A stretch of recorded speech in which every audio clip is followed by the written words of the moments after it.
We've been speaking about your work, and I've been writing about your work through this gallery program since like the Ocean Park days, right? So what is time but like a while. And it's really exciting because when you approached me about this work, you were like, this is something totally new. And I thought, okay, well, but I kind of liked what you were doing. Like, what do you mean?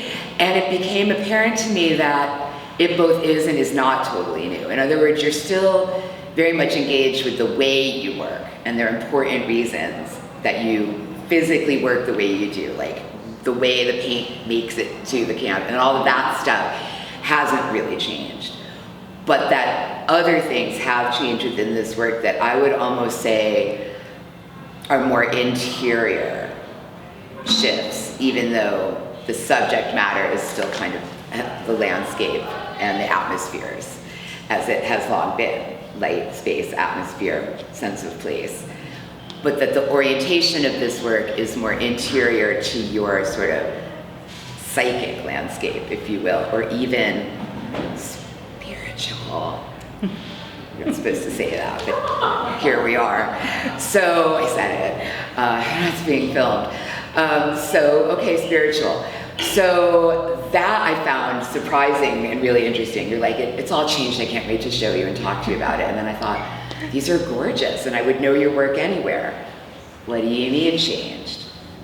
And I think that would be an amazing place for me to ask you to introduce yourself a little bit, tell the folks a little bit about what you mean with this work, and then we'll come back. Okay. Thank you, Gay, and thank you for having me. Yeah, so thanks, Shana. Introduce myself.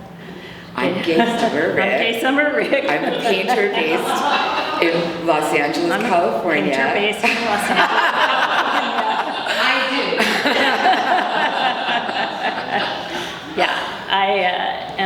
I paint with knives, palette knives and oil paints.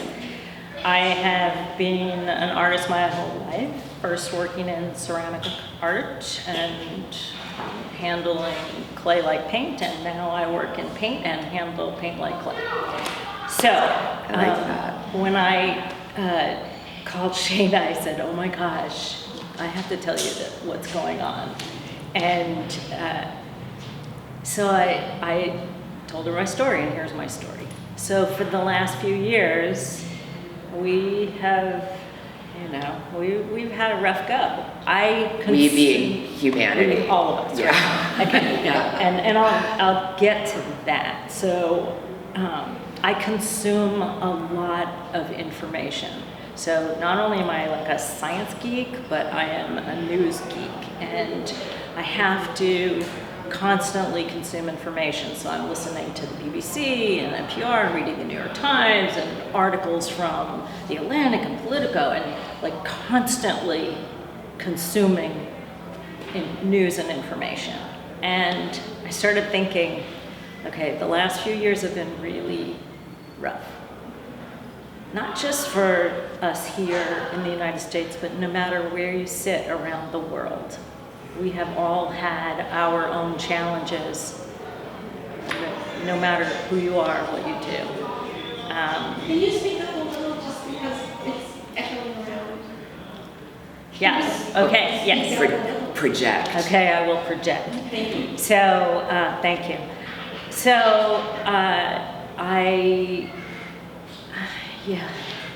thought, okay, this is really a beautiful life that I have, and there is so much around me that's wonderful to celebrate, and people are really down, and it's easy to get buried. And so I need to create a body of work that will change that paradigm. All of the things that for me have inspired awe and a sense of wonder and joy. And calm and peace. And so I started cataloging in my mind, what is it that I want to put on canvas? And I thought, okay, I need to catalog all of the moments that inspired awe, that made me feel light, weightless, lighter than air. And so I started painting. all of this. And this was done pretty much all of it within the last year. And so, and I said to I have an exhibition that I want people to come and experience, and when they walk in the gallery, I would like to share with them that feeling of That uplift, yeah. So, well, because when you told me that, I remember the sort of like oppositionally defiant, pessimistic New Yorker in me was like, what? You want to celebrate what? Can't you see, the apocalypse is out there, right? And I was like, I don't know, And then as we spoke and as I looked at the work, I was like, yeah, you know what? You are right. There is a role for art to play. There are a million roles for art to play. One of which is extremely valid, is to create an oasis of beauty and joy and quiet within itself, experientially, and to document what's beautiful about the world, even if it's not from a sort of Pollyanna escapism stance, it's from a sort of like, here's a few things you can still hang your humanity on, and also what's at stake. Like, let's not lose this, right? At the same time. And so at first I was like, well, that seems divorced from disaster mode that we're all in. And then I was like, oh, it's divorced from the disaster mode we're all in. And this kind of, no pun intended, kind of light went off. And I thought, yeah, let's spend some time honoring that, right? Because it's not, oh, forget your troubles, come on, get happy. It's very engaged with, I love alliteration. So it's pandemic, pollution, and politics, right? And we might end to that, let's add protest, because we're all awake. So, that kind of, it's not about one, like you really don't want people to make the mistake of thinking that this is work about emerging from COVID. No. Because you already kind of did that in the show before this anyway, where you purged all your vacation fantasies and made connections with places around the world that were denied to you through your canvas. Like, we've had that conversation. Right. This is not that. No. This is something different. And so I guess my question for you would be, when you say catalog, are you talking about mentally cataloging, like sitting and thinking and like making a list of things you love about your life on planet Earth? Or are you out now searching for them? Like, how did these images end up on that list and on these canvases? Mm-hmm. Yeah, it's both, really. So I thought about all of the moments that I wanted to translate with paint on canvas, but I also shopped around.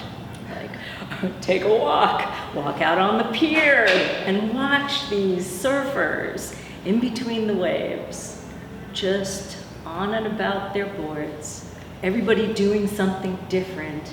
And how cool is that? It's just, it's so, there's this energy and weightlessness. Joy and weightlessness. Well, and quiet. And I think like that idea that, what a surfer does in that moment where they're waiting for a wave, or what someone flying a kite does waiting for the breeze, is you have this, it's in a way a single-minded focus, even though it's a kind of letting go, but like success requires your complete commitment to the presence of that moment. Like, if I want this kite to fly, I need to stand here and just pay attention to the wind. Just be. Yeah. And like be thinking about the wind, getting to know the wind. And that kind of, spending your time doing that kind of thing exists in diametric opposition to how most of us spend our time these days. Right. It's also very calm and magical in so many ways. Yeah. Dave Hickey liked to say all the time that artists were artists because they painted the pictures they wanted to see, and they weren't seeing them anywhere else. I'm gonna paint it myself, right? And it's a funny thing to say, but I like, I like to think about it sometimes. And I feel like there's some of that going on here. Like for your well-being, this is what you needed, and this is what you needed to paint, and then that's what you're putting out in the work. Maybe other people need that too. Yeah, I definitely felt that it was something that I needed, but I also was very conscious of people around me and how people spoke about their lived experience at this time in history, how they felt. So it's both. But, yeah. Well, and some of it is also like, I wish I could do that. Right. Well, it's actually easier to paint a painting of surfers than to learn how to surf that well, or skydive, or trapeze. And I mean, there's also, these are moments that authentically spoke to you, and lightness is kind of the motif. But also, surfing, trapeze, kite flying, unidentified, multiple helicopters, almost never a good thing, actually. But these are all things that they're ready metaphors in themselves, right? Like if you think about what doing trapeze is, and all of that without a net business, and you're flying, and it's like you think about it, where you think, you think about being kind of buffered on the waves or the wind, or where you think about, airplanes. I know it's kind of helicopters, airplanes, and blimps, and it's not that they're sinister, but again, there's a double thing there, right?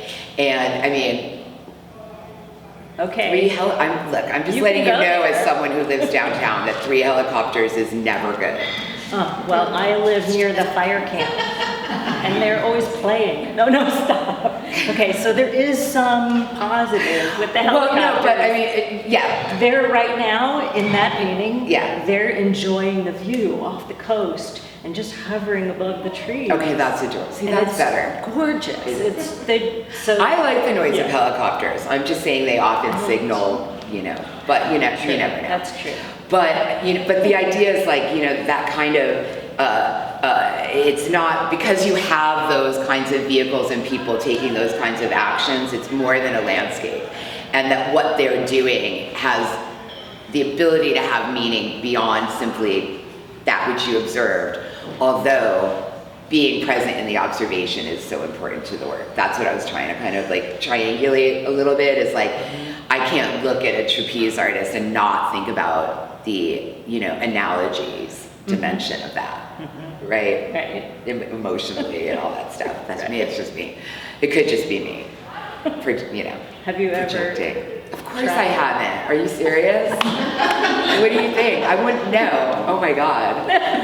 Why would I don't know. That? Because It sounds insane to me. It allows you, well, I have not done it. Yeah, no, because you're not crazy either. That to me looks like an amazing way to get seriously injured in front of a bunch of people. Oh. On film, probably. No, thank you. But I digress. See, digression. I think what's important to remember, because it is so beautiful, that there are other things going on below that surface that have intentionality to them, that are, dark around the edges sometimes, or cognizant of the context of darkness in which they exist, but also the physicality of the work. You mentioned briefly earlier that you paint with palette knives. Part of that is because you like how that looks, but also the way you work, you only add pigment and then you deal with it with the knife. And because you don't remove or have brushes to clean, it's like a much like magnificently lower footprint of toxic materials, of waste coming out of your studio. Right. I mean, who among us is zero waste, but it's a conscious thing that you've embraced as part of being engaged with that as well. Yeah. Which came first? Wanting to find a way to be more conservative with your materials usage and linseed oil, or how great the glowy auric atmospheres are when you do it this way? Yeah, it's a great question. So the process came about really from me using brushes and hating painting because I felt like I was being so fussy with a paintbrush, and I did not enjoy that. I like sort of more looseness, and so a friend of mine, thank goodness, handed me a palette knife and said, try this. And then it was all over. And I was like, okay, so the first thing that it did is it allowed me to be that loose painter that I wanted to be. And the second thing is that it allowed me to be a good steward of the environment and not use brushes and not have to clean anything. I work on about 10 paintings at a time, sometimes more, and all the paint gets used, so there is no waste. And you know, I'm not washing brushes, nothing goes into the water supply. And so at that moment that it kind of it clicked for me, I was like, oh my gosh, I have to do this. And so now I don't have brushes. I have one brush, I cut all the bristles off, and I use it to sign my work. Like scratch. Scratch it in, and that's it. That's the only brush. Nice. So I feel like, you know, it's become one way that I can be better at protecting this beautiful place in which we live. I live near the water, and I look out and I think, we're so fortunate, and I am going to do everything I can to take care of that. So, yeah. No, and I love that because that's, you know, just to have that embodied as part of the message, whether or not it's super apparent in the imagery themselves, but to know that that's the foundation of it, I think is you know, it's important and relevant and increasingly relevant. I mean, you've been doing it this way as long as I've known you, but obviously that conversation towards artists interrogating the toxic and carbon footprint of their studio practices has been something that's been increasingly up for conversation. Osceola and I talk all the time about this article that my cousin wrote in the Sunday Times of London. That was this screed about environmental artists doing 6 biennials a year on all the continents. And like shipping all their heavy shit and taking all their flights to 6, and then having art about being better about your footprint. And he was like, I don't know, you know what I mean? He's curmudgeonly. I think there has to be a balance, though. But there has to be a balance. But you know, so that's something that a few artists used to think about. That I think, you know, every day more and more artists are thinking about.